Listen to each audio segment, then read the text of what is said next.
From the banks of Dewey Lake, it's the Dewey Pod Monster.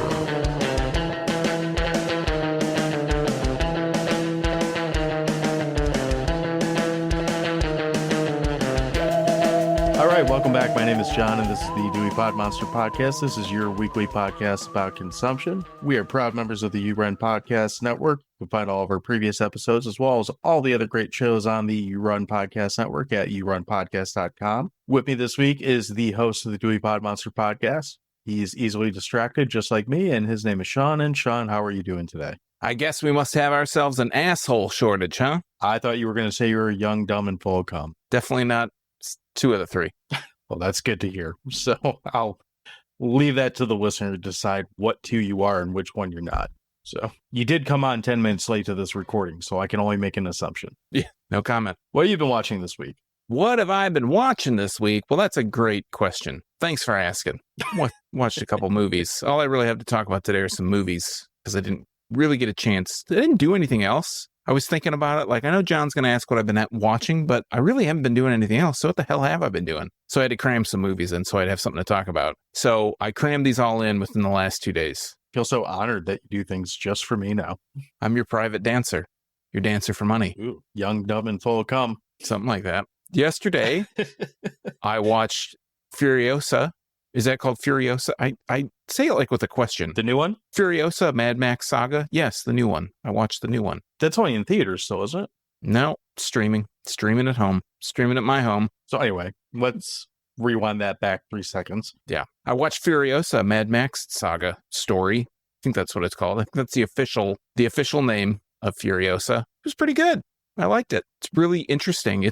I think it's always a good sign when I'm watching a movie and my wife comes in and she sits and watches the movie for 15 minutes or 20 minutes with me. And she says, you watch some really weird movies. I was like, oh, thanks. I take that as a compliment. You can't walk in. You cannot walk into the middle of a Mad Max movie, especially the last few, and expect it to be normal at all. I also feel like if that's the barometer for weird, then she's only scraping the surface. Yeah, I know. That's like, we got a long way to go if you think this is weird. I liked it. I enjoyed it. Are you a fan of the Mad Max series in general? Like, I don't know if we've had in-depth conversations about this. I'm not going to go in depth, but... Yeah, I mean, I like the concepts of Mad Max. The first one's so different than all the others, obviously. It's just, so totally wild compared to the other ones. I have seen parts of Road Warrior. I've seen parts of Thunderdome. Was there one between that and the Fury Road? Yeah. No. Okay. There's 5 altogether. This is the fifth one, this is the believe. fifth. I think there's books, but we don't count books. Yeah, and there's games and stuff. I really like Fury Road a lot. So it's hard for me to judge and say, like, I love the series because I've seen the first one a few times. And like I said, it just takes such a weird turn and it takes so long to really get going until I think the last half hour is like really when everything happens in that movie, because it's all just about him and his family and all that stuff. Yeah, it's about how I feel about it. Like, I like the first one's fine. Like, it's decent for what it is. And, 2 and 3, they're okay. But I love Fury Road. And I saw that like in the theater too. So I got the full, experience for that. And then this one came out and I kind of like Fury Road. I'd kind of forgotten all about Mad Max for like, a minute there. And all of a sudden here's this other one. And I've heard mostly good things about it, but it's got for me anyway, it's got a really high bar to live up to after Fury Road.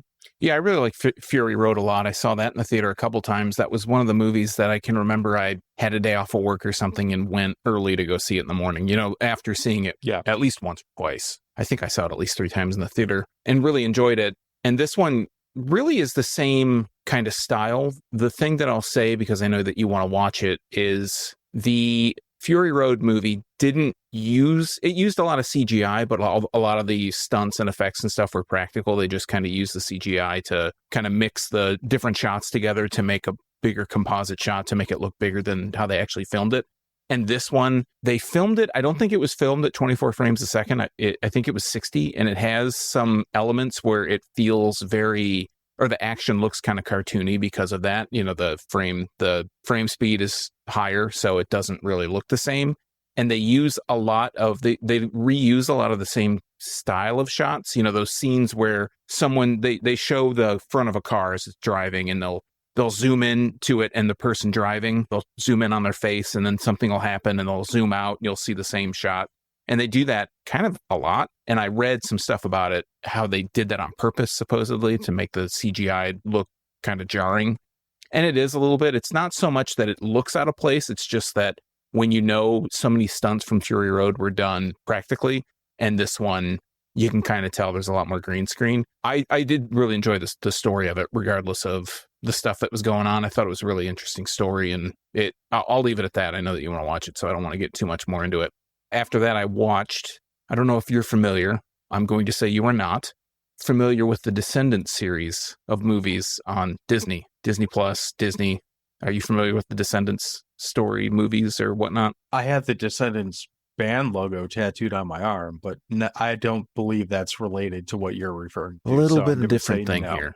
So the whole Descendants thing was, I want to say it was 2014 when they started it. It may have been late. It may have been 2016. But the story to start were basically that all the characters were kids of Disney heroes, and they had the villains' kids, and they were separated in this island, and they start mixing them together. Like Maleficent's daughter is the main character. I think her name's Val. And they spun it off into 3 different movies that got increasingly worse. They spun it off into like cartoons and stuff. I was going to say, this sounds kind of not from you, but the concept sounds kind of condescending and confusing. Okay. So the villains' kids go to the school too, or they let some of the villains' kids in. And it's this whole movie about like, oh, people aren't as, you got to give people a chance, basically. You can't always just consider them to be bad. And the thing about the Descendants movies is that they take Disney Channel or Disney show stars and they try to, or, they have limited fame or whatever.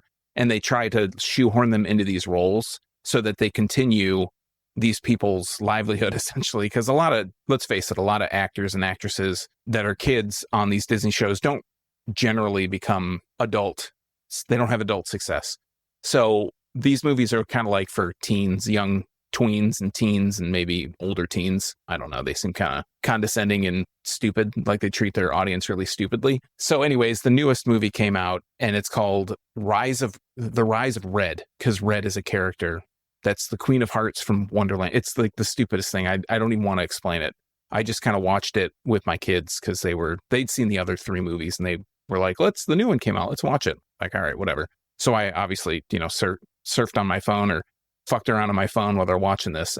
And they just try to shoehorn as many songs as possible because that's what really carries out of these movies are the songs that they do. They just shoehorn these songs into the most ridiculous places, and it's just bad. I really sympathize with any parents out there that have to watch this shit because I've watched them and they're fucking trash. So that's I thought I watched bad movies this week and we haven't even got to them yet. You probably watched bad movies that are supposed to be bad. I watched bad movies that they tried to try and they were not successful, I guess. And then I just literally, before we started recording, the reason I was a little late was I was watching 16 Candles with my kids because we watched Breakfast Club a month ago, and we were trying to figure out what to watch. I'm like, hey, can Dad pick this time? I'm like, yeah, we'll let you pick. Father's Day, I think, was the last time I talked about Breakfast Club. And so we watched 16 Candles, and I think they enjoyed it a little bit more. And again, as I said with Breakfast Club, like this is a PG movie. I have never seen a PG movie that had boobs, like showed bare breasts. And 16 Candles has a shower scene with one of the characters is nude. And I was like, okay, I was kind of surprised. I mean, wasn't embarrassed. My kids are girls. They've seen it before. And I yelled up to my wife. I said, this movie's rated PG and it has boobs in it. I was super surprised that there were boobs. And I was not disappointed, but surprised. I haven't watched that movie since I was a teenager, so I didn't even remember there were boobs in it. I didn't either. Good to know. I couldn't remember that at all, but I enjoyed it. They said that, I said, did you like this better than 16 Candles? And they're like, eh. You mean other way around? Did you like this movie better than Breakfast Club? And they said, that better. I remember liking Breakfast Club more, and I know I've definitely seen that more recently. 16 Candles, I think, was a one and done, and I probably watched it because I knew it was a John Hughes movie, and there's that little period where, Kevin Smith romanticized John Hughes, so I felt like I had to go do my homework or something. Mm-hmm. I felt like, at least for me, Breakfast Club at least had moments where it's like, oh, these characters are more relatable, it's a little more fun, blah, whatever, where I don't remember having a reason to want to go back and watch 16 Candles again. I think 16 Candles was one of the ones that I probably saw last of that whole John Hughes thing. And I'm a big fan of John Hughes movies, but I liked it. I think the thing with John Hughes movies and movies of the 80s about high school is that they really romanticize that period. And they make you feel, especially if you're not in high school or maybe you're a nerd in high school, that you're like, oh man, this is how the cool people hang out. You know, they do this cool stuff. And when you get to high school, then it's a big letdown because none of that shit actually happens, or it's not nearly as glamorous as they make it out to be. I like it though. And I think they liked it. They won't tell me as much, but I think they did. It's movie magic, right? Oh yeah. So speaking of shitty movies, I watched this movie solely because of the title. I will tell you before I even read off this title, which is a mouthful, don't watch this movie. It's on Tubi. It's fucking terrible, but it's called The Interplanetary Surplus Male and Amazon Women of Outer Space. And you look like you've seen this. Did you find this on the on Reddit? No, I was just kind of like, you know how you fall into that whole like, this is the thing that sucks about streaming, like compared to renting movies. Like when you rented a movie, you just went and grabbed something and that's what you were watching because that's what you had. When you're doing streaming, you're going through an endless grid of all kinds of shit and, you know, whatever. This movie had like a really weird, like kind of like Skinamax, like softcore porn cover to it, which I was like, okay. And after Interplanetary Surplus, the rest of the title was like just dotted out. So I had to actually open it to read the entire title. And it took up like 3 lines on the screen. I was like, any movie with a poster this bad and a title this long has to be worth someone's attention. And apparently I'm that dumb person who said, okay. All I remember is it's a movie that's trying really hard to be a TNA movie. And for those who don't remember what a TNA movie that is, they left out all the T and all the A for some fucking reason. So it's like you really oversold this and underdelivered in every way. Like I didn't go into it expecting like some deep story or anything. I basically expected a bunch of boobs and like space lasers or something, and I got neither. Oh, that's the worst. Yeah, I was just kind of sitting there for like an hour, I think like 20 minutes or so. Like, is anything going to happen in this piece of shit? And the answer is no. But it does have a really stupid long title. That's like the worst thing when you think especially if you're watching a TNA movie and that you think that's what you're getting, especially if you look at the poster and it's a bunch of scantily clad ladies or whatnot, and there's no payoff. Right. I mean, not like you couldn't just, balls, but like, yeah, like you couldn't just go on some other site and find all the boobs you wanted, but it's like, I kind of wanted to see it in this context, I guess. Well, there's something about those movies. I think this came up when we talked about Hard Ticket to Hawaii, because that's basically a TNA movie. Yeah. You know, there's something about how stupid and like or it's probably more intentionally, but ironically comedic that those movies are that make it kind of ridiculous and funny. And yeah, it didn't land at all. I was moderately disappointed. I don't know if it was before or after, but I did go and I guess palate cleanse with the movie Slaughterhouse, which I haven't watched in a really long time. You know, just talk about like your cookie cutter slasher movie from the 80s. I mean, that's all that movie is 100% just like, we're going to try to capture the allure of the, I don't even know if that went to theaters. I imagine that's straight to VHS. Did it? I feel like I remember seeing a trailer for it back in the day, because I think that's like a late 80s. I think it's mid 80s, but either way, it's not great, but it's fine for what it is. And if you like slasher movies, it's probably one that you should put on at some point and just kind of see where that genre can go if you want. There's nothing really overly original in it, but it's fine. You know, sound about right. Is the main killer dude, is his name Junior or Bubba or something? Something like that. He's a mentally handicapped big dude with a machete saber thing, meat cleaver, I guess. God, was there a horror movie called Junior? Probably. Not Junior with Schwarzenegger. I think I'm getting confused. I'm thinking of something else, I think. Well, that one's more recommendable than the Interplanetary Surplus of Male and Amazon Women of Outer Space. But it's, I mean, at the heart of it, that's still a pretty shitty movie. That's, you know, B-level at best.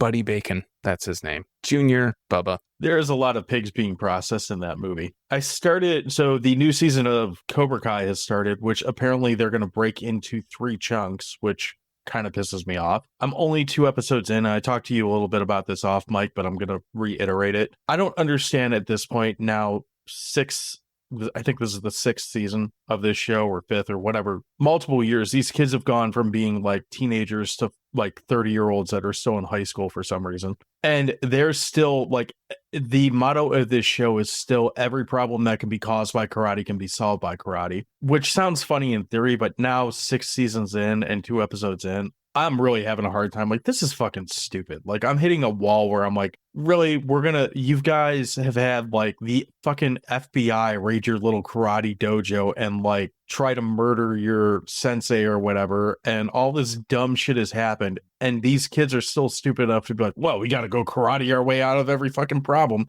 Oh, we're at an arcade with some other people. Let's go karate the shit out of them. And cops never show up still. Parents never be like, I'm going to karate beat the shit out of you or something. These Nothing karate happens. gangs are terrorizing our town. I mean, I will force myself to finish it because, you know, it's at a point now where I'm like, so all right, much time into it. yeah, now I have to see how it ends. But 2 episodes in, and it's been out for a couple days, and I haven't made myself go back to it yet. It's feeling pretty thin at this point, and I don't know how many ways they can make Johnny be a dumbass and continue. Like, it's at the point where it's like, he's still a dumbass. I'm not sure it's funny anymore. You know, like the first few seasons, you're like, oh, he's a dumbass. And it's like, haha, that's kind of funny. Now it's like, still, like, come on, man. So that's kind of where I'm at with it right now. I just remember when I started watching it, being so into it and watching, you know, binging season after season. After, Yep. We did an episode about it. I mean, that was Yep. pretty much after me watching everything. And I don't know if it's because the break has been so long or I watched so much of it so quickly. Now it's kind of not on the radar at all. And I don't really know if I have all that much desire to finish anything. Like everything that I needed to get, I feel like I got out of it, but I probably will watch it, but I don't know if I need to. Like I said, I'll finish it just because of, again, as you said, the investment's already there. I might as well get through it at this point. Mm-hmm. But I do think this is a real problem that Netflix has with their shows that are actually good. And we were talking about, I said, this is the same problem that Stranger Things is going to have. Like, I've only watched season 1 of that, but I know the kids that are in that now are all like 20 somethings. They're not kids anymore. And it's like, when you wait, I mean, shit, for Cobra Kai, that it's been like 2 years since the last season aired. Something like that. So it's been a while. And Stranger Things, I think, came out before the last season of Cobra Kai, if I remember right, or right around the same time. Oh, the last season of Stranger Things? Yeah, feels like it. It's been a while. Yeah. I'd say it's at least been a year. I don't know. It's really testing the patience for an already exaggerated show. And I think a big part of why you were able to like marathon through and binge the shit out of it is because when it's new and fresh, it is fun and stupid. And you can kind of, you know, keep popping that, you know, pop another pill, keep the train going. But yeah, once you come down from that high, it's not getting there for me. It's like drinking for me. You know, you drink until you get drunk, and when you start to sober up, you can't get drunk again. I mean, you could, but that same kind of thing, you have to drink a lot to get back to any kind of sense of where you were before you stop. Fucking tolerance for Cobra Kai is sky high right now. I'm not digging it. But yeah, past that, the only other thing I've been kind of diving into is I found a YouTube channel that's called 616 Entertainment, and it's basically just some guy doing like very long retrospectives on different things. And he did a full one on the Halloween franchise, so it's like 6 or 7 videos. You can watch them either in like 1 hour-ish like chunks, or he's got them all clipped together as one long fucking like 4.5 hour video. Wow. So they're a little less than that. He's like 2 episodes into his Friday the 13th one, which is what caught my attention. I guess he only releases one a month, which makes sense if you're editing down an hour-long video. It probably takes a minute. Yeah. But I kind of like browse through his channel a little bit. He's got stuff on, you know, some video game series and some other shit too, which I won't get into because not my thing. But what I've watched so far, although he has no shortage of opinions that I see differently, he's doing a pretty good job of covering them. And anyone who's willing to invest that kind of time to put that thing together on their own, like, at least give it a try. I don't know that I'll get through it all, but it's worth looking at for a minute, right? You'll humor him enough. Hey, you put the effort into it. I'll be that guy. I'll watch that for you. Well, he's gotten, I think, 5 views off of me so far over however many videos. So, and I'll at least finish the Halloween and the Friday the 13th ones and decide where I'm going to go from there. But that's pretty much all I've been kind of chomping into. It's been a little bit of a busy week, so only had so much time this week, and I had to make time for the planetary surplus of male and Amazon women of outer space. That's a mouthful. Yeah. We're not going to do an episode on that unless someone demands it, because it's just, I don't even know how we would title that episode. We'd probably Spoiler hit a alert. character Even limit. if someone really asks for it, I don't think we're going to be watching that. I don't think we're going to be talking about that one. So, with that in mind, we're going to take a quick... Well, do you got anything you want to add before we take our break? With that in mind, we're going to take a quick break, and we'll be back to talk about Point Break. Ooh, a break for Point Break.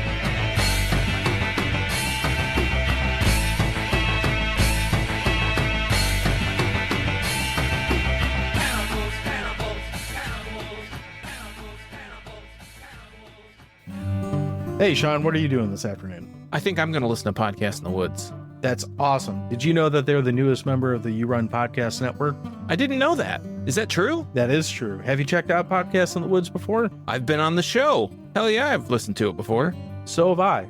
And it's always great listening to Boomer and Gabby chat about horror movies, maybe have a beverage or two, and just have a good old time hanging out in the woods, talking about scurry movies. And sometimes boobs. And sometimes boobs. Check them out. You can find them now at the You Run Podcast Network at yourunpodcast.com.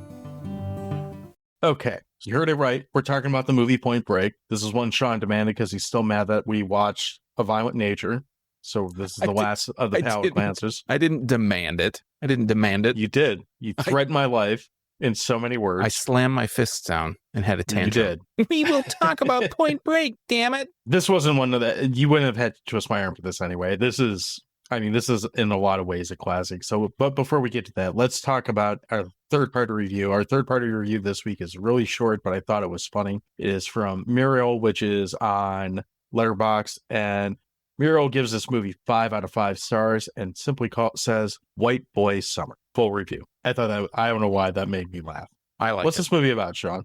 All right, so for that, we head over to IMDb. We look at a few things on IMDb. We're just going to give you the rating here. It's got a 7.3 out of 10 from 205,000 reviews. Its popularity is down to space 509 out of something. It's down 132 spots from some other time. And if we look at the story on the plot, I wonder why this is at 509. Is there something going on with Point Break that we're not aware of to put it in the top 509 movies? If my math serves me correct, it would have been at 460 something. So I don't know. Yeah, that sounds about right. No, 3 something. Anyway, 360 something. See, math, not my strong suit. Anyways, we talk about the storyline and the plot. One of them is at the top. That's one we read first because it's at the top. It says simply, an FBI agent goes undercover to catch a gang of surfers who may be bank robbers. Okay. And then if we go down to the storyline, because that's what's second. See, I know what it is. It says, care of Sammy Al-Tahir. I'm going to guess that's what the name is. And you can find them at STHER2000 at yahoo.com. I'm sure that's still active. It says, in Los Angeles, California, a gang of bank robbers call themselves the ex-presidents, commit their crimes while wearing masks of ex-presidents Reagan, Carter, Nixon, and Johnson. The FBI believes that the members of the gang could be surfers and send young agent Johnny Utah undercover at the beach to mix with the surfers and gather information. Utah meets surfer Bodie and gets drawn into the lifestyle of his new friend. Sammy needs some grammar check here. Meh. I guess we should start with the cast on this one. This is a pretty well-known movie, and we'll go ahead and say this too. Like, this is your spoiler warning now, because if you haven't seen this movie, this is another one where it's like, what are you doing listening to this? So, right. 33-year-old movie, 33, 34-year-old, 33. Right. Math. So let's talk about the cast. Let's do that. Do you want to rattle off some of the people in this? Yeah, you may have heard a few of these people. We've got some guy named Keanu Reeves. I think he's done some things. Patrick Swayze. That's a cool last name. I don't know if he's been in anything. But Gary Busey, he's been in a few things. Lori Petty. So that's probably where maybe you might not know who Lori Petty is if you've seen Tank Girl. She was Tank Girl. She was in League of Her Own. Free Willy, if that's your persuasion. We got John C. McGinley, who's in one of my favorite movies to talk about. One half of the Bobs. Yes, true. And one of my favorite movies to talk about, Surviving the Game. He's in that. And of course, he's in Scrubs and countless other things. He's really good in, what's that, Stand Against Evil? I think it was a TV show that was on for a while. He's pretty funny in that. Mm-hmm. And he's funny, period. He is. He's somebody, if you instantly recognize him. Small roles in this movie, some people who don't show up very much, but you'd recognize them. Anthony Kiedis from the Red Hot Chili Peppers. Tom Sizemore, you may have heard of that guy. He's been in some stuff. 2 names I'm going to mention that are in the surfer gang, in the ex-presidents. Lee Tergeson, I think is how you pronounce his name.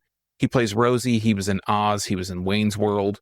We have James LaGrosse, who is in Drugstore Cowboy, Phantasm, Solar Babies. Between those two guys, you definitely would recognize them because they have about a little over 260 credits between the two of them in all these different movies. So look them up. I always, we just watched this, and I like Lee Tergesen because of Oz. Like, I think he's a great character actor because of that show. And he's funny in Wayne's World for like the 2 minutes that he's got screen time in there.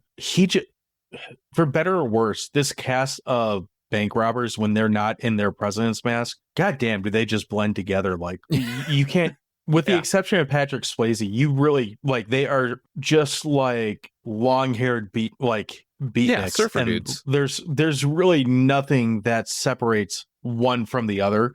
I'm not even sure that's a bad thing, because like the movie isn't set up for you to give a shit about these 3 other guys that are not Patrick Swayze. Like, they're just there.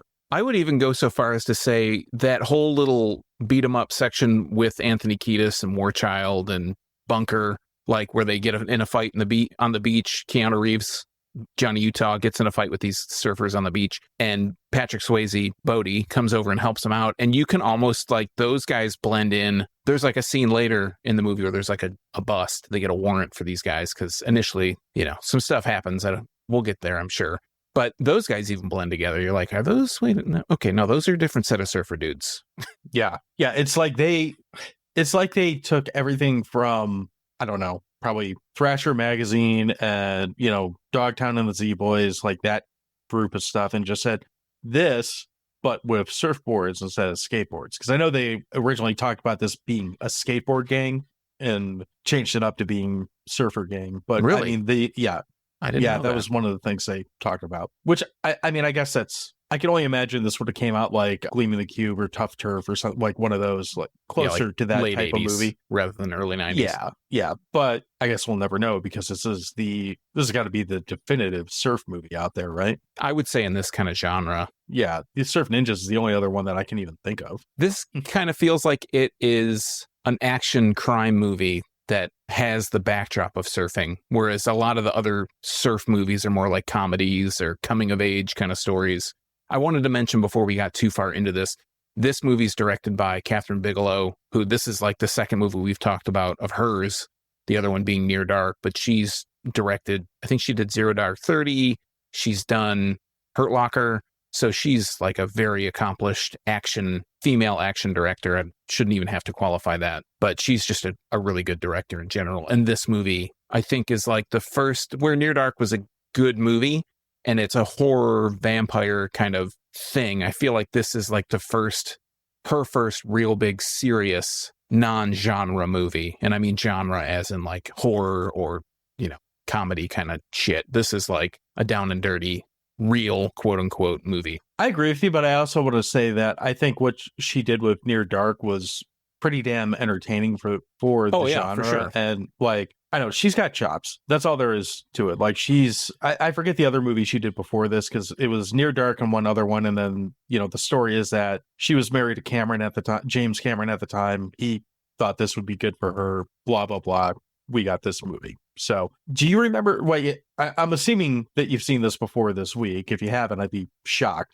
No, I've seen this before. Yeah, a few times. Do you have like much of a memory with this before we go into breaking down the story, or anything that you want to kind of rehash with it? I'll say this without getting too much into my opinion now. This movie I was not a huge fan of when I've seen it previously. Like, I don't know how many times I've seen it. I know I've seen it more than once, but I don't know like exactly how many times I've seen it. And there's just, I don't know what it is. If it's like, I have a real weird, and it's come out on this show, obviously. I have this real weird relationship with certain movies, and depending on when I've seen them, I have like opinions, and I'm sure everybody does, but I don't know what it was. Maybe I didn't like Patrick Swayze for a period of time. I thought he was just kind of a douche. So I was maybe at the time, and Keanu Reeves, I didn't really consider to be a very good actor. And I still don't think he's the greatest actor. He's just kind of himself in all these movies. He's kind of like Bruce Campbell at this point to me. He just lives in that persona. So I wasn't super high on this movie, honestly. previously. So we'll just foreshadow that way. I kind of feel the same way about Patrick Swayze. Like I went through, I think it's the same because I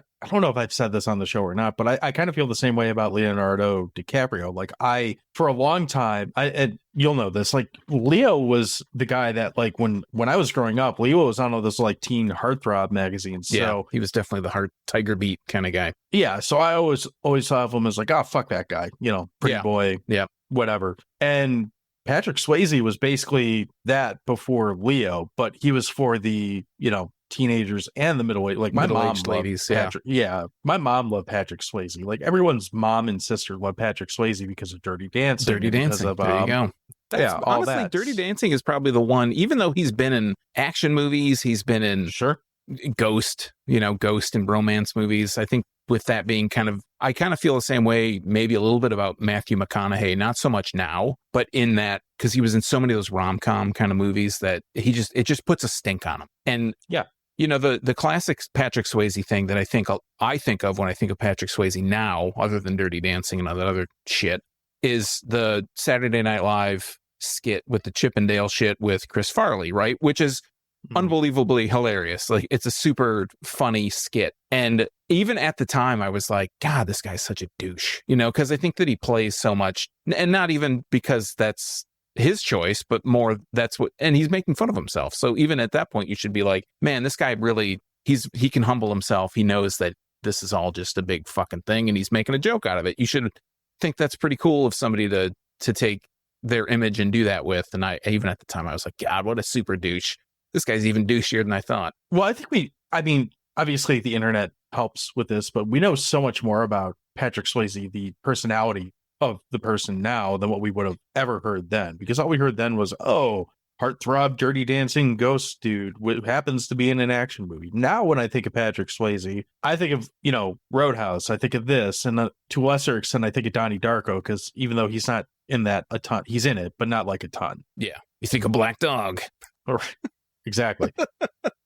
But like some of the stories you hear about from him making this movie kind of like make you think like, oh, this guy's kind of a bad, like apparently he like, I don't know if you've heard this, but like for the skydiving scenes, he went against like the orders of the studio and the insurance company and like filmed his own skydiving scene and just said, here you go. Here's some footage you can use for the movie. And it's in the movies. There's stuff like that, again, I never heard about that until, the last handful of years, like since the internet's been a bigger thing. And now that you know that, or now that I know that, and I guess I'm a little less like, judgmental about teen heartthrobs, well, I think they're dead. It's, wise wisdom with age, right? Yeah. And the other thing, before we really start breaking into as much as we do on the show, I mean, it's always pretty light, but I thought it was really cool that when you see stunts like the surfing thing, obviously when they show Bodhi surfing, that's not Patrick Swayze. Sorry. Well, it is up to a sometimes. Point. Sometimes it is. But when he's in the tunnel ripping the curl or whatever,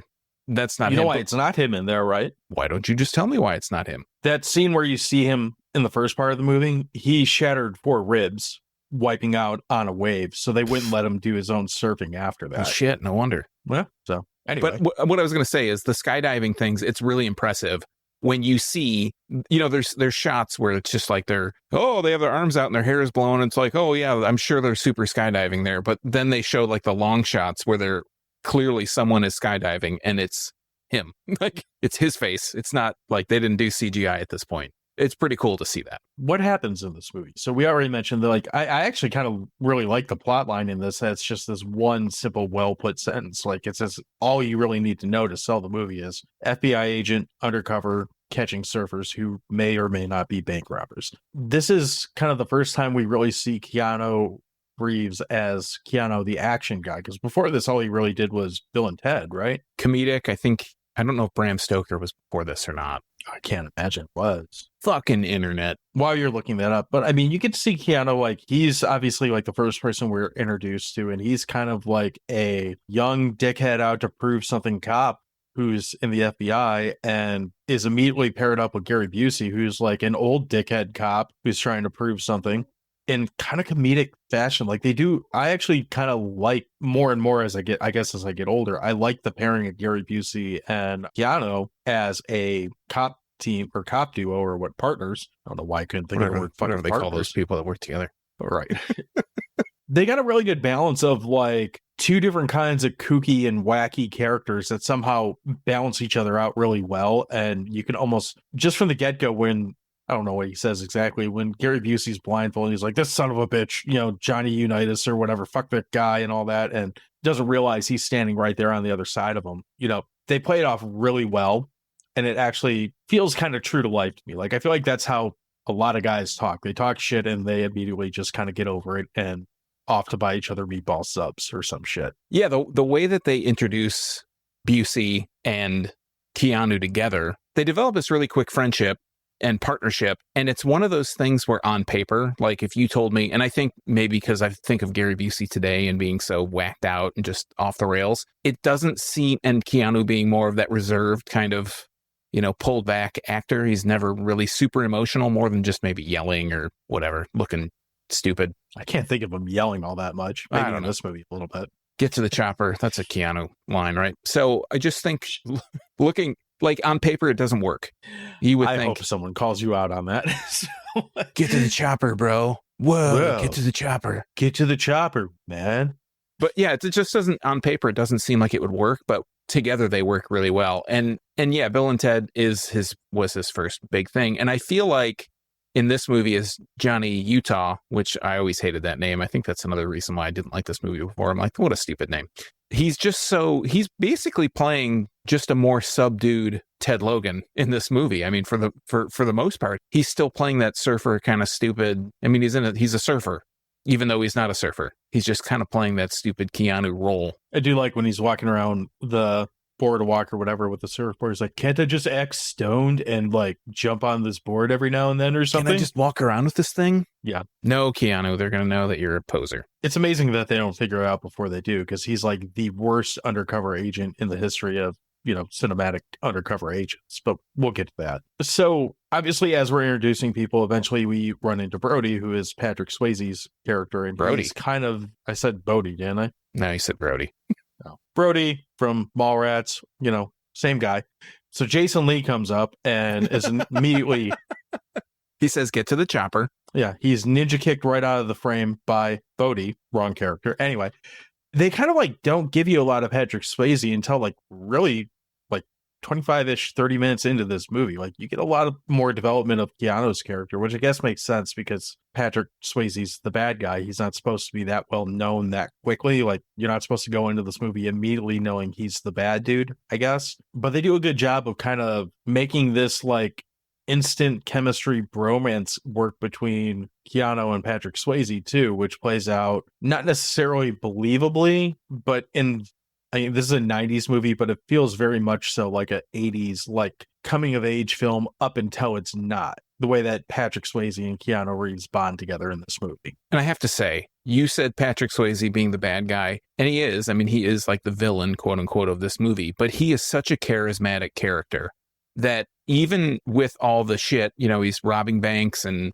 doing the bad shit, being a bad man, he still comes across as a character that you would hang out with. I mean, he's chill. He's very zen. He just seems like a really laid back guy, but he's still very sinister. I mean, he has this very sinister underbelly that you don't see until it comes out, until he becomes this villain. I mean, for all intents and purposes, even before Keanu knows that he's part of the ex-presidents, he just seems like a cool, chill guy that he's welcoming Keanu in, very, very trusting, like very off the bat, trusting. Very big for whatever dude boner for Keanu because he played football at Ohio State. Yeah, he's got Rose Bowl quarterback or whatever it was. Major dude boner for this guy. And even with that, like, what's that? Who could blame him? Well, a couple real hunks. Even once we see these robberies, because we see 2 or 3 of them before the big turning point of the movie. Well, I guess we see 2 or 3 of them that are very big, drawn out. One that's a short scene, one that's a very drawn out scene, and then the third one is where it really is like, it's almost like Bodhi snaps and becomes like a worse person near the end of this movie. So you really kind of like, he's really likable up until about the third act of this film. What things do you like about this movie? What isn't there to like? You got Patrick Swayze, you got Keanu Reeves, you got Gary Busey in maybe the role of his lifetime other than Buddy Holly from whenever the hell that was. They're all just really charismatic. They come across, they pop off the screen. You know, they just become like, they're just so, I don't know, there's just something about it that makes you want to, it draws you in. You know, you're watching this like, oh, these are, the characters work together. There's this suspense because Keanu's trying to do the detective work to figure out what's going on with this bank robbery thing that's going on. Because at first, like, they don't even realize that they don't have any leads. They're so mysterious. There are these guys that break in with president's masks that rob banks, you know, and they're in and out. They don't go for the vault. They go for the small money. They go for the drawers. They've done almost 30 robberies and they have no leads. That's fucking... And it's just this harebrained theory that Busey has that he thinks they're surfers because, you know, whatever reason, they found little things at scenes, maybe like surf wax or they, you know, some residue, and they analyze it. And he's like, I think it's wax. I think it's like surfboard wax. And then they find a hair sample and like, well, it has these things, and maybe they could be from this water, you know. And all the other people in their group or their office, their FBI office or whatnot, like, they all think it's a joke. And Keanu's the only one who is like, you know, let's do something about this. Let's not just sit around on our thumbs. Let's try and figure out what's going on here.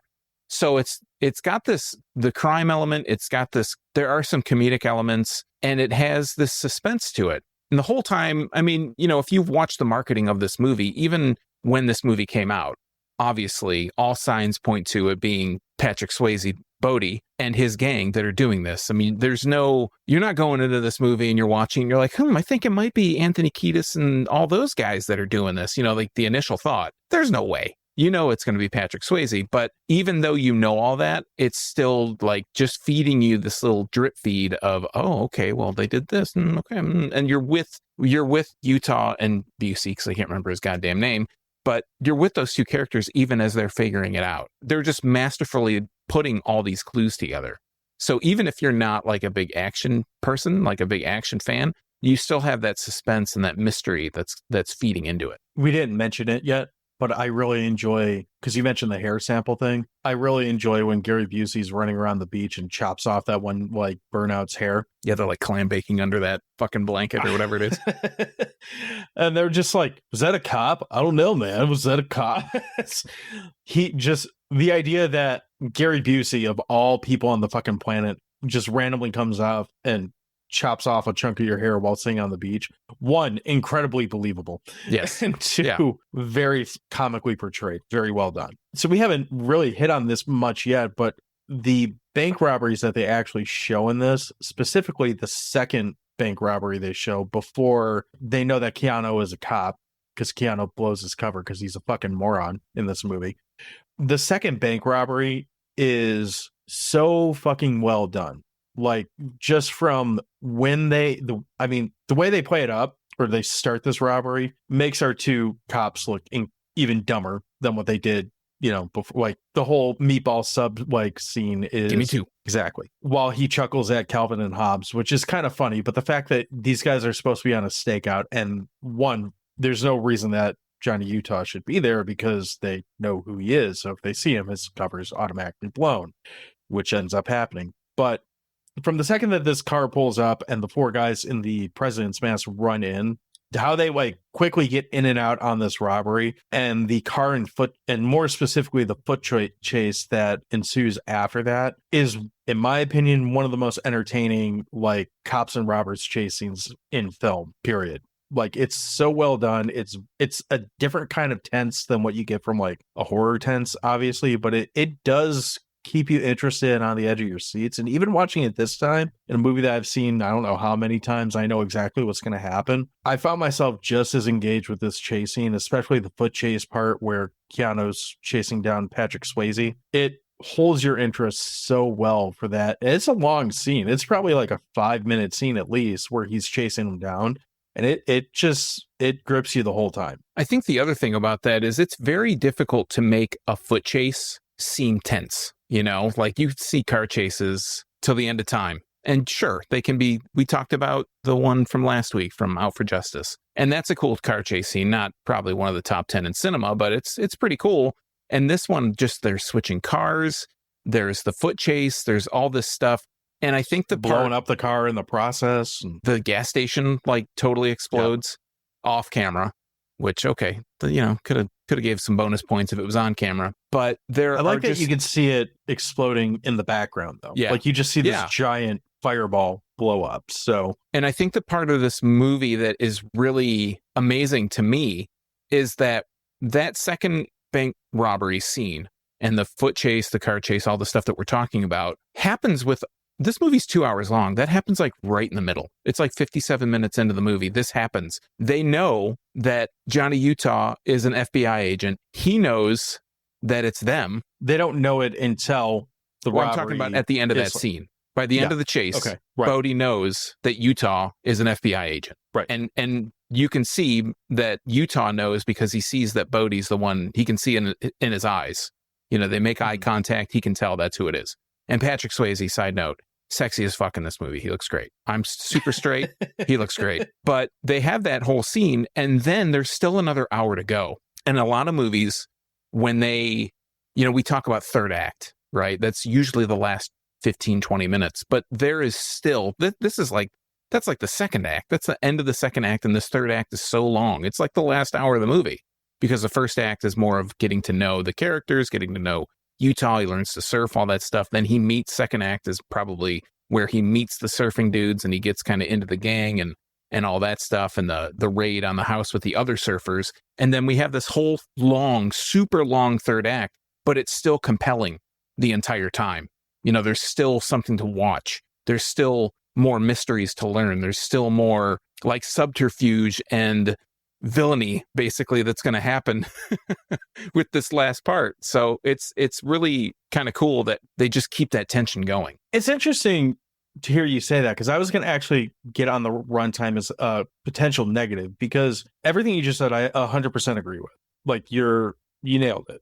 Thank you. That being said, I also feel like one of the problems with this movie is it is just about 15 minutes too long. And I don't know that you take that all out of the third act, or if you take that out of, I mean, there's a lot of time where they're just kind of dicking around and learning just to, you know, surf and all that. But I guess that also shows them like building characters. So that's supposedly a good thing. Being human. Yeah. So it's kind of got like looking back at like when you're watching it, and I guess this is what matters. Like you don't really feel that so much, because by that point of the movie, you're coming off this high, you know, adrenaline like chase scene, and, you know, more things get put into motion that just make the situation more and more tense and more dire for our characters. So that's good. At the same time, there's part of, at least for me, there's part of me is like, is this going to fucking end? Like, because the amount of shit that happens in that last hour, it's just like, really? Like, we're doing that too? Because, I mean, I'm not going to rattle it off like plot point by plot point, but like something fucked up happens to pretty much every character. And it's not like little fucked up. It's like big fucked up that happens to them, with the exception of John McGlinchey, all the way till the end of this movie. Yeah, but I think that's kind of a testament to the way that this movie was put together. And I wouldn't even know that this was, I knew that this was a 2-hour movie going into it, because I'm like, okay, I got to squeeze this in. I got this much time to do this. You know, more doing the mental math of how much time I had to watch this. But when that happens, that whole robbery scene happens and they kind of find each other out, I paused it and I'm like, how much of this movie is left? Because I know I still have like quite a ways to go. So I was just kind of amazed that there was still an hour left, and we get this big reveal. Like all the cards are on the table essentially at this point, but Utah still has to play it off. Like he still has to play it off as if they don't know, but he's pretty sure that they know, and they for sure know what's going on, and they're just fucking with him, you know, for the rest of the time. I don't know. There is a lot that happens in that last hour, but I don't feel like, I mean, yeah, could you trim shit? Of course, you can always trim shit out of anything, but I feel like it's got a perfect runtime for what they accomplish. I don't know. This time I didn't have complaints with the end, but previous viewings I've had complaints with the end, and that always stuck out in my mind. And this time I made sure, obviously paying attention, but to like super pay attention to what happens at the end of this movie. You know, like I really wanted to make sure that I remembered what happened. And then by the time it was over, I was like, okay, that makes sense. So I'll skip around with this a little bit, but I'm going to say this about the end. I'm so glad we never got a sequel to this. I'm glad that they didn't take, I'm sure part of why they did this ending is in case they wanted to do a sequel. And I won't even say the full ending. If you haven't seen this movie, then you can go watch that yourself. But the fact that, you know, 33 years or whatever later, that we've had a reboot, and we've had a lot of things that have been kind of knockoffs of this.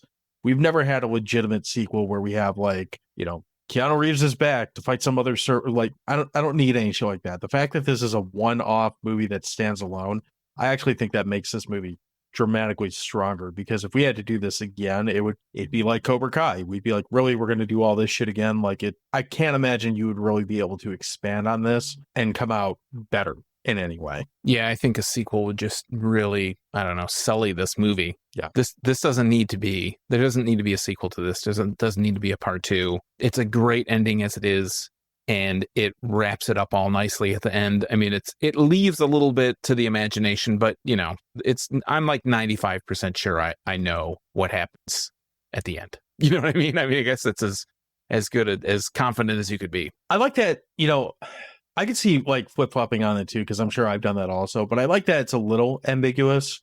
Yeah. But the fact that they leave the door's cracked. But I like that it's sealed off by the fact that we never got anything else, like specific to this. So I think that's big picture a good thing for it. Do you have anything that you don't like on this movie, or any negatives that you want to point out to it? No, I think other than Anthony Kiedis existing.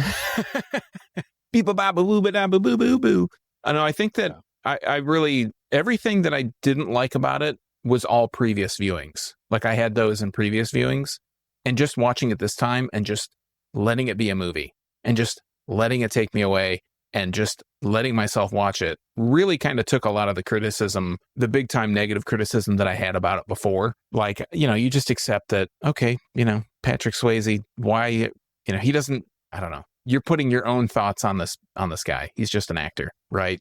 None of the preconceived notion bullshit that I had about him and Keanu and all that stuff. It just was like, nah, I'm just going to watch this as a movie. As a movie, I don't have any complaints, really.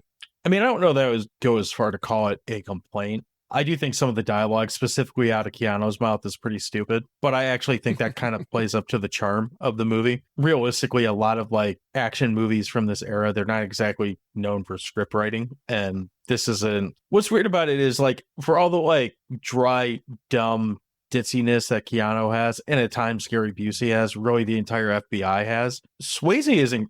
You said it best. He's incredibly charismatic in this, and it almost like he's the deodorant that covers up all the stink that could be everything else on this movie. Like, he really is that good in this movie. So anything that's too bad from your other characters, he's that like interesting that he lifts it up. And like I said, the other strengths of this, the aesthetic of the robbery, the like just the way that they choreograph it, the masks look great in it. It's a really well thought out like execution of what they're trying to have these bad guys do. And I really enjoy the scenes. I mean, this makes me sound like an asshole. Let me rephrase that. I enjoy the way that the bank robbery scenes look. I love that like early 90s, mid 90s, like they filled the whole bank with, well, they filled the whole bank with like smoke. There's some kind of like haze in the air, and it makes it look really grainy and kind of gritty.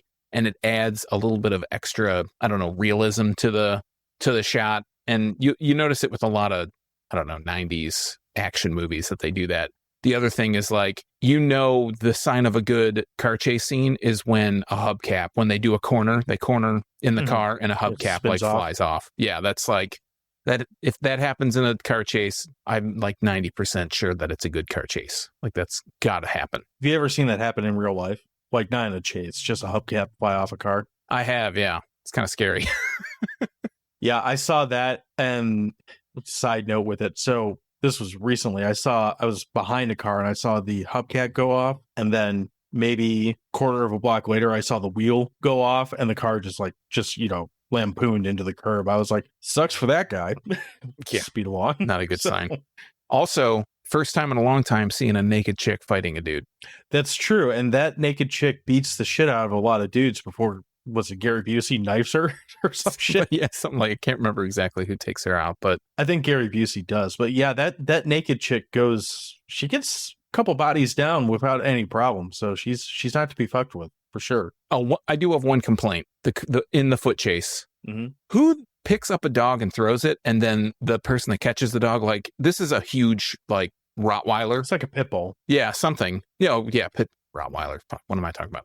a pit bull and then punts it like it's a stuffed animal. Like, it just goes, whee, just flying off the screen. Like, okay, dude. That's actually, it's funny you brought that up because usually I'm the person who doesn't want to see something like that. And I know however they did this, I know they didn't really hurt the dog, but I kind of like that because it almost adds a different level of desperation and insanity to an already tense chase. And it just kind of makes you think, what the fuck is going to happen next in this? I mean, we're talking about a chase where after seeing a massive car crash, a gas station like pump used as a flamethrower, 2 cars blow up, a gas station blow up. I think they had some shots fired. Him go through and like Keanu gets fucked up by some like housewife because he goes with a vacuum or something because he goes running through her house. All this crazy shit's happening and you're already like, holy shit, this is pretty nuts. And next thing you know, here comes this dog getting thrown at you. That could have been theoretically worse. Like I'm sure if they could have made the dog like, latch onto him, they probably would have. But it's a weird add to a chase scene like that. But it's also kind of like this time I found it to be kind of comical and worked pretty well for that scene. I do also maybe have not to give always big balls to a guy who would jump his second skydive, jump out of the plane without a parachute. First time he can barely control himself. Second time he like heat-seeking missile straight to Bodhi to latch onto him. Like, man, you got some fucking cojones. Like how he goes, fuck it, as he jumps out the Oh, it's a movie. So you got anything else you want to tack on before we start getting to hot dogs? No. Well, what time is it then? Then you're in for a big treat, bro, because it's hot dog time. Whose hot dog is this, huh? Is it yours? I was hoping you'd find a way to keep that as part of the rotation. You want to go first this week or you want me to go first? Nah, go ahead. I mean, this is a hard movie to really complain about. It's got tons of nostalgia going for it. It's entertaining really from start to finish. It's a very easy movie to put on and to have on as either background noise, especially after you've seen it a couple times where you can just kind of catch the parts you want to catch and then, go about whatever you're doing for the filler once you know what the plot is. I've already said that I love the robbery scenes in this. Like that to me alone makes this movie pretty great, but it really sells everything else that happens in this. Swayze's awesome in it. Keanu's awesome in it. Really, the whole cast is like, there's no one in this cast that I'm really annoyed with at any time. And that's kind of with the exception of Anthony Kiedis, which is saying kind of a lot. I mean, I don't have a whole lot of negatives. I guess my biggest gripe or complaint would be that I feel like it's a little bit long, but it really doesn't take you that out of the movie. And again, if you do what Sean says and just let the movie kind of do its thing, it's really, you don't notice it that much.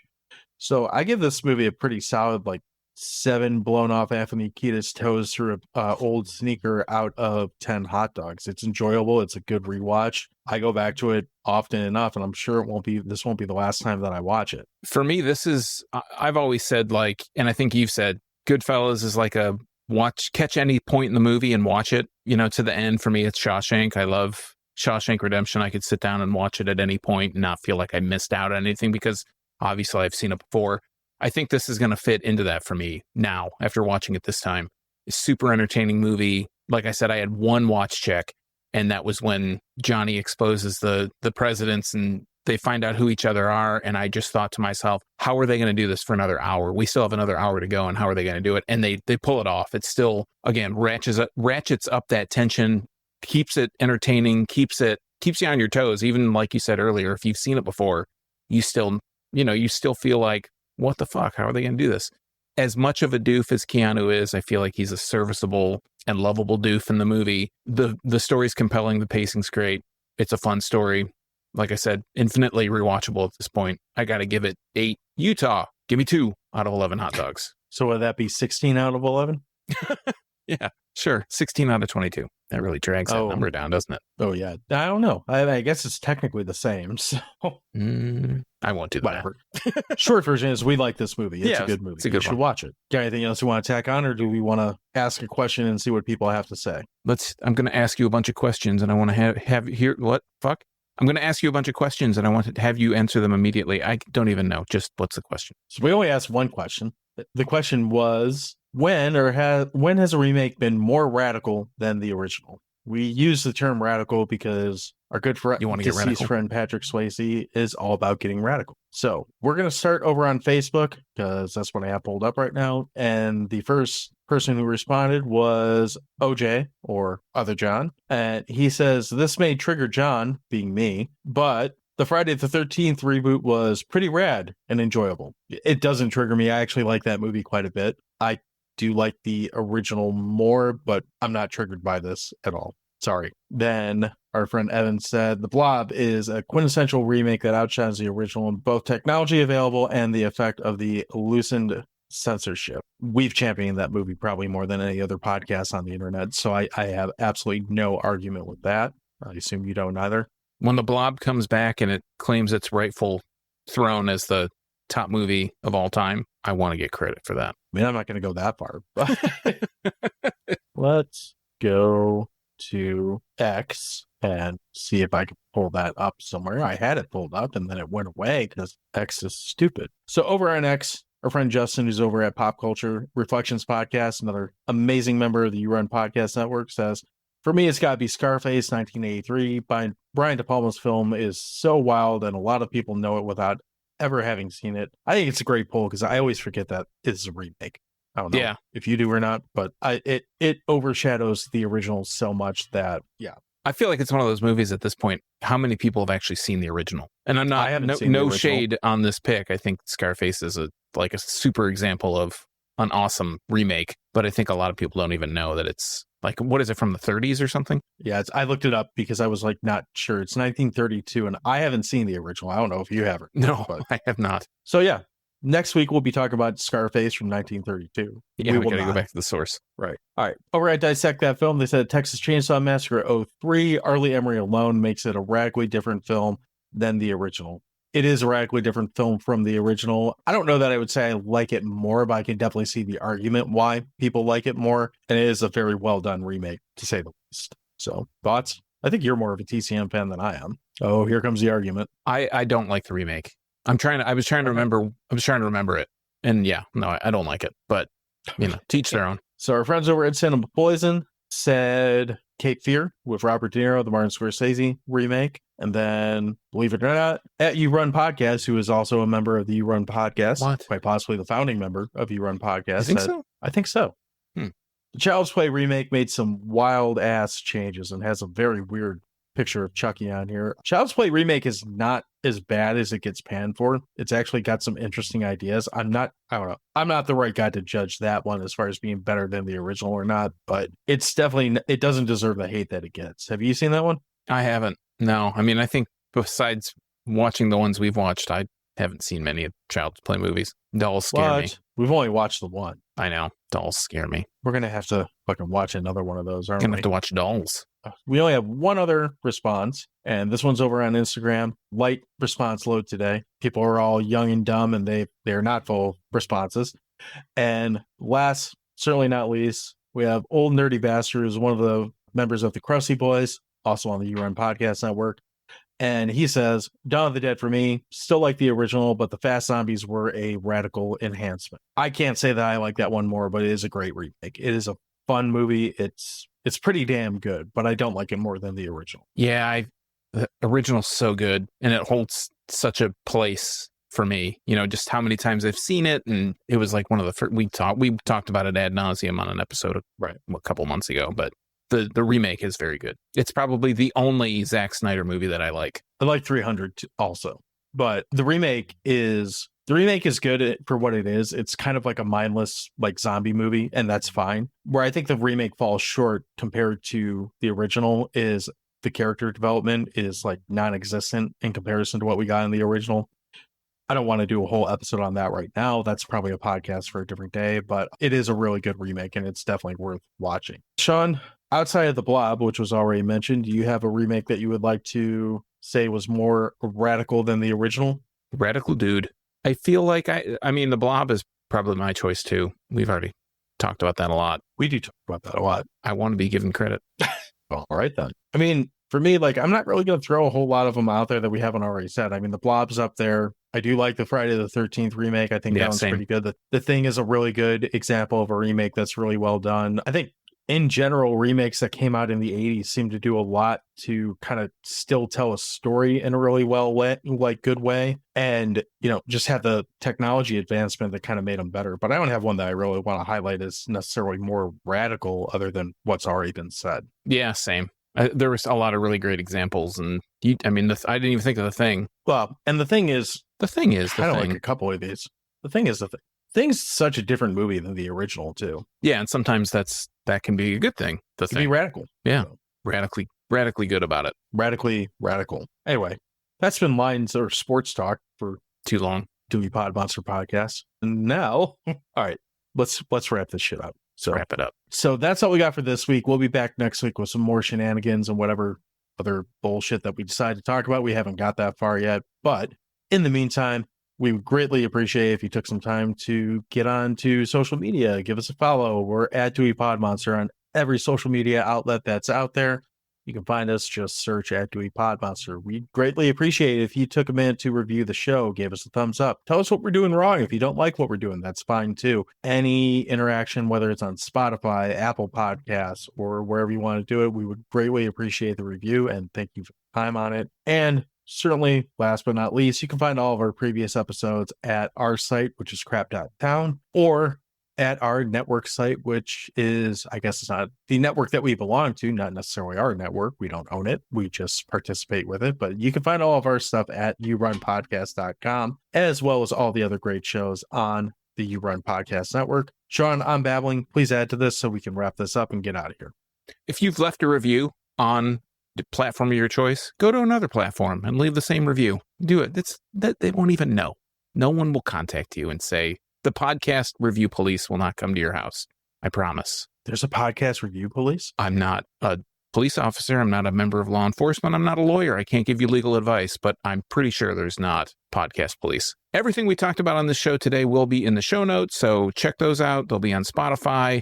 Thanks again to everybody who's continuing to vote on our polls, because they're highly vetted polls that we have. And yeah, if you want to find any of my social media ramblings, you can find me on YouTube at youtube.drafttherapy.com, or you can find me on all social media networks at YouTube at Draft Therapy. No, I'm confused. Anyway, I'm going to take my confusion into next week. Have a good one. Cheers. Blah, blah, blah. Whose hot dog is this, huh? Is it yours? Nah.